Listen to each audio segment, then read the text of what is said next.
You felt it before the sudden spark of connection. Someone looks at you a certain way, offers the exact words you didn't know you needed, and for a moment it feels genuine, warm, almost disarming.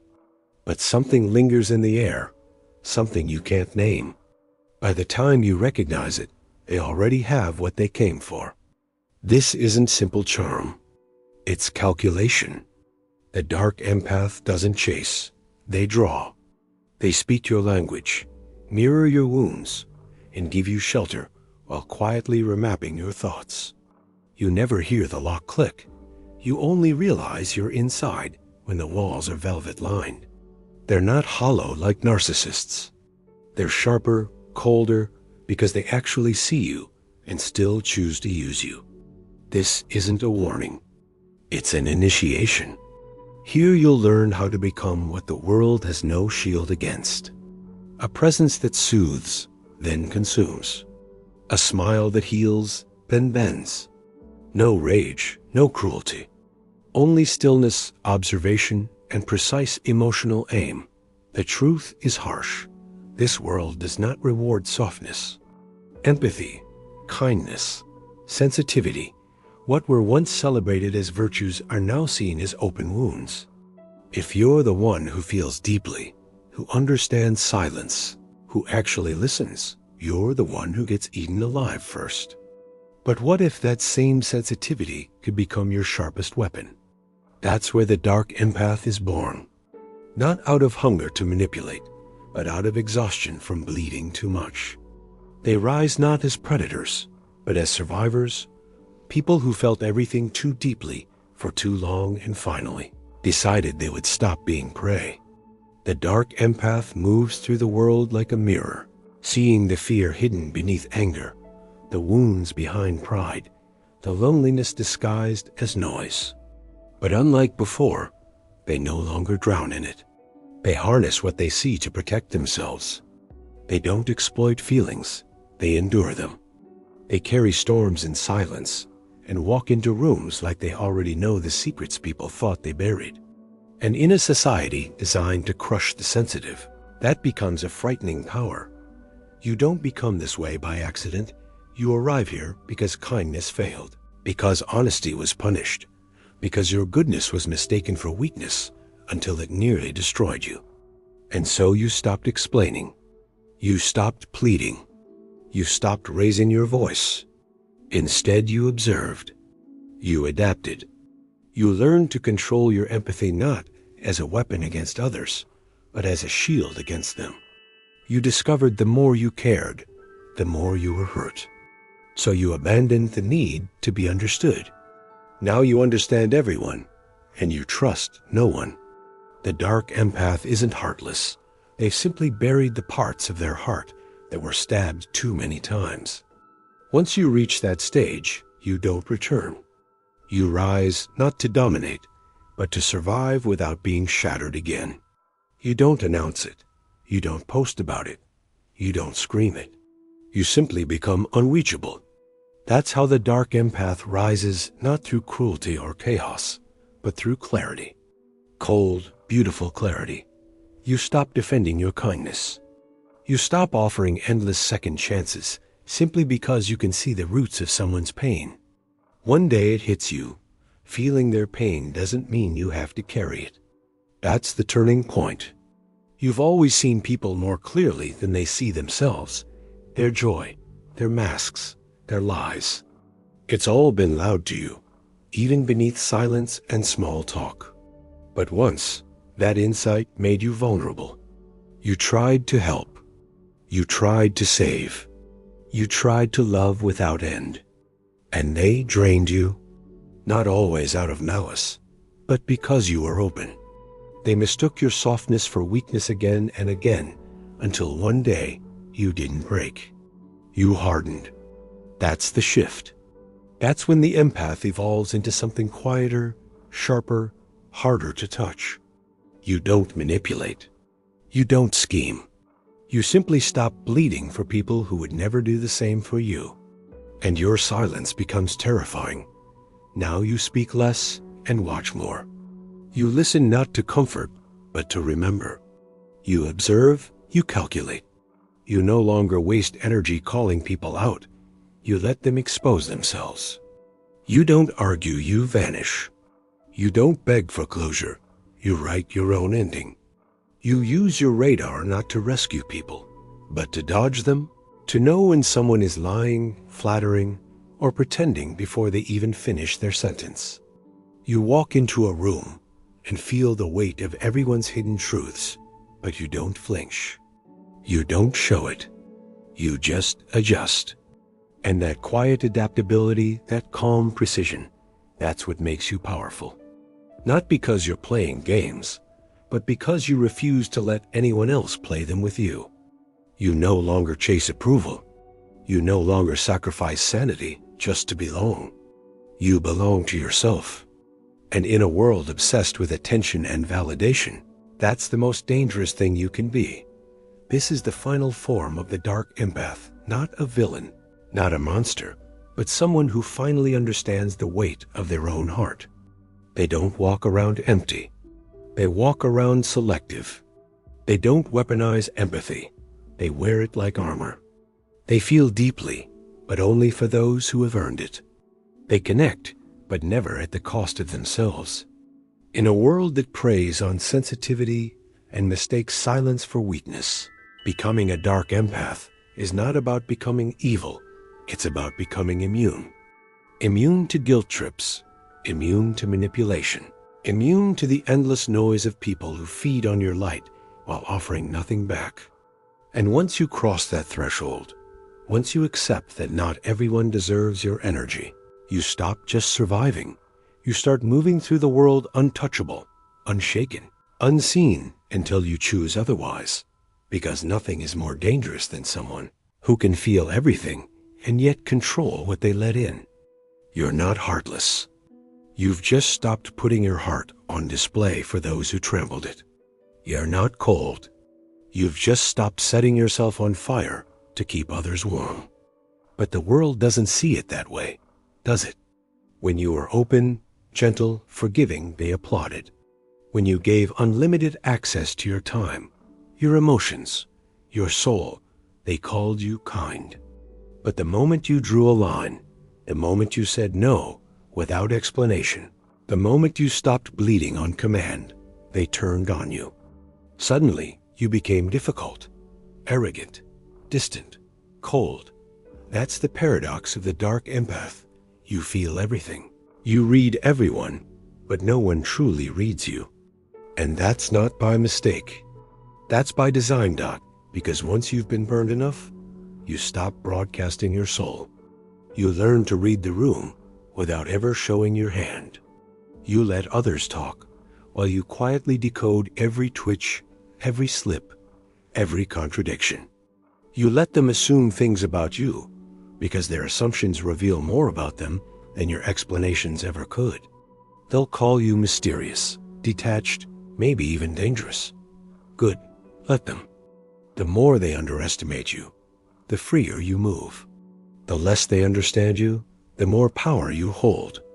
Because here's the truth. Real power is not in being seen, it's in being unreadable. People fear what they can't place, what they can't predict. And the dark empath does not fit a box. You're not a manipulator, but you're not naive. You're not cruel, but you refuse disrespect. You're not loud, but your silence carries weight. You sit in rooms where everyone is pretending to be strong, pretending to be happy, pretending to be in control. But you see through it. You know who's lying to themselves. You know who's being fake, smiling while plotting. You don't expose them. You let them unravel on their own. You don't need to fight. You collect patterns, gather truths, and walk away untouched. That's why you're powerful, not because you dominate, but because you no longer need to prove anything. You've stopped playing the game they're trapped in. You've stepped into another game, entirely one they can't even see. It's not about control. It's about freedom. You've freed yourself from the craving to be understood, and in doing so, you've become immune to their opinions. Their praise doesn't inflate you. Their insults don't touch you. They never knew you. And now they never will. That's the paradox. They call you soft but untouchable, kind but unyielding, emotional but never out of control. You walk alone, not because you hate people, but because you finally realized not everyone deserves your presence. You became selective. And in a culture addicted to validation, being selective is a rebellion. They'll call it arrogance. They'll say you've changed. And they're right, you have. You've changed in the most dangerous way possible. You feel everything, and you owe nothing. The more they misunderstand you, the safer you are. They think emotional intelligence is softness. They think empathy makes you weak. They think feeling deeply means you'll be consumed. But here's the truth they don't see. When you are a dark empath, emotions aren't a liability. They are a weapon. You walk into a room, and your senses switch on. The slight shift in tone, the forced laugh, the fake smile, you don't just hear what people say, you hear the truth beneath it. You're not reacting anymore. You're calculating.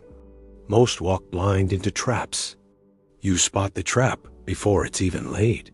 You see the betrayal in the handshake, the knife behind the grin. That's what true emotional intelligence is: strategic survival. You're not trying to control anyone.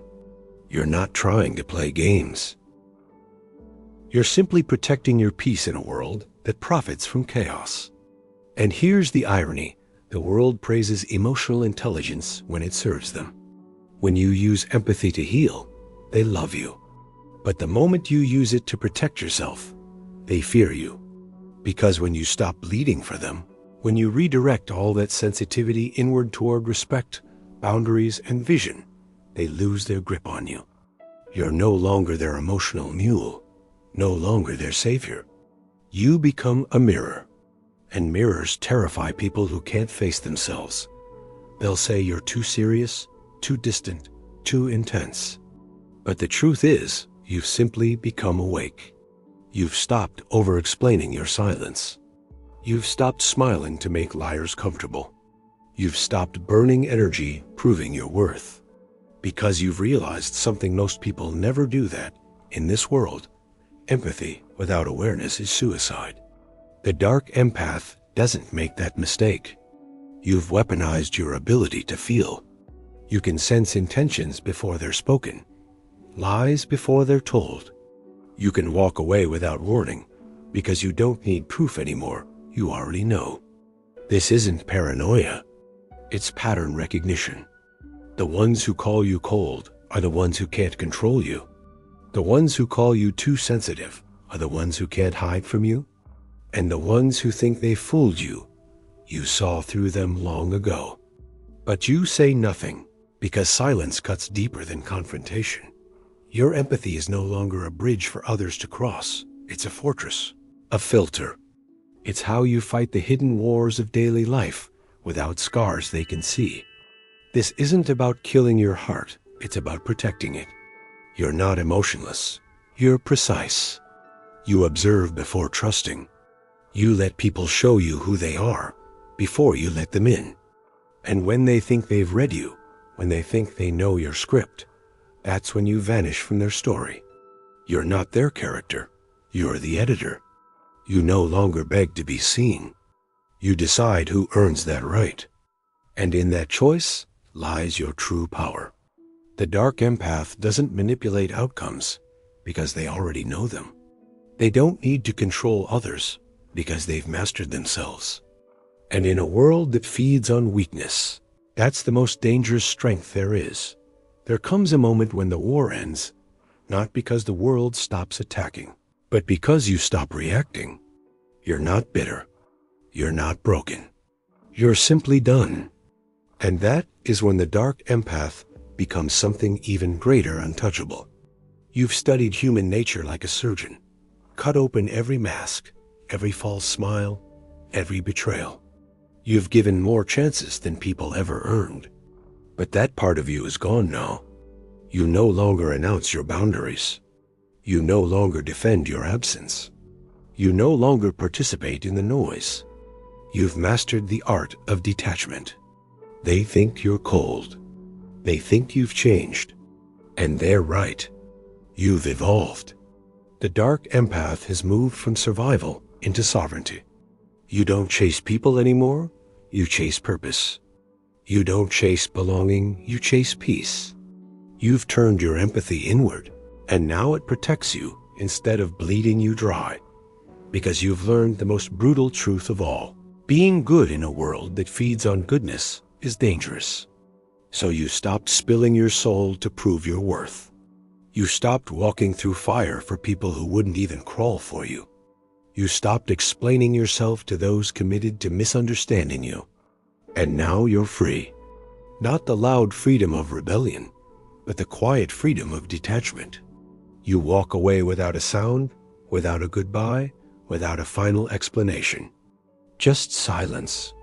You've learned to smile without trusting, to listen without absorbing, to love without losing yourself. That is the ultimate transformation. That is the final form of the dark empath. Someone who refuses to be played doesn't waste energy exposing others. Instead, they let people expose themselves. You no longer fight for space. You enter a room, and your presence alone commands it. Not through noise, but through stillness, through the gravity of unreadable eyes, and a quiet authority that unsettles anyone who tries to measure you. You are no longer an open book. You are a locked manuscript, and only those willing to endure the patience, the pain, and the purity required to turn your pages will ever glimpse your truth. Most won't, and that no longer bothers you, because your world is quiet now. And in that quiet, you hear more, you see more, you anticipate more. That's why you've become untouchable. You're not here to be liked or accepted. You're here to endure, to evolve, to build a reality under your own command. Your empathy has sharpened into intuition. Your silence hardened into power. They can't define you. They can't bend you. They can't reach you. You've become what this world fears most. Someone who once gave everything, but now needs no one to breathe. A ghost they can't haunt. A soul they can't tempt. A heart they can no longer break. They told you kindness was strength, that empathy would heal the world, that if you kept being good, everything would work out. But you've lived long enough to know that's a lie. The world doesn't protect the sensitive, it crucifies them. It doesn't reward the loyal, it exploits them. It doesn't value the pure, it devours them. You tried to play the part of the savior, but betrayal, disappointment, and loneliness became your reward. So you stopped trying to be the hero in someone else's story, and instead became the weapon in your own. That's what being a dark empath means. Not evil, not manipulative, not heartless, but dangerous in your awareness, precise in your control, and strategic with every ounce of your feeling. You didn't lose empathy, you refined it. You didn't kill your heart, you taught it discipline. You stopped wasting your energy on those who never deserved it and learned to read people without leaving a trace of yourself behind. You feel deeply, but your feelings no longer dictate your path. You don't beg, you don't chase, you don't fear solitude, you attract. You observe, and when you walk away, it's final. This isn't cruelty, it's sovereignty. You can still love, but no longer blindly. You can still be kind, but only within boundaries sharper than blades. You have taken your silence, your scars, your depth, and forged them into armor. You are the wolf who blends into the flock until the moment comes to show your fangs, and by then, it's already too late. They will misunderstand you, call you cold, distant, calculating. Let them. Validation no longer fuels you. You're not here to fit in. You're here to rise from the ashes of every time they tried to bury you. This is your strength. You didn't stumble into being a dark empath. You were forged by chaos, shaped by betrayal, made unbreakable by the times you suffered in silence. Now you stand apart, not because you were rejected, but because you chose never to kneel again. You see the world as it is: masks, games, a battlefield, and you walk through it unbothered, unshaken, unbreakable. That's why you are dangerous, because you feel everything yet remain in control, because you've known the depths of darkness and refused to run from it, because your empathy is sharp enough to cut through lies, but no longer soft enough to be exploited. You're not here to save the world, you're building your own. And to anyone who has ever been told they were too sensitive, too soft, too broken to survive, remember this: you don't need to change who you are. You only need to stop giving your power away. Become the dark empath, the one who listens, observes, and never forgets. The one who doesn't ask, but acts. The one who rises in silence and never falls the same way twice. This world doesn't need more masks. It needs people who have tasted pain and still keep moving forward, who wield empathy as a sword, not a chain. So take this as your sign. Your story isn't over. It's only beginning. And now the world will see what happens when someone who feels everything stops playing nice. You are the dark empath. You were made for this.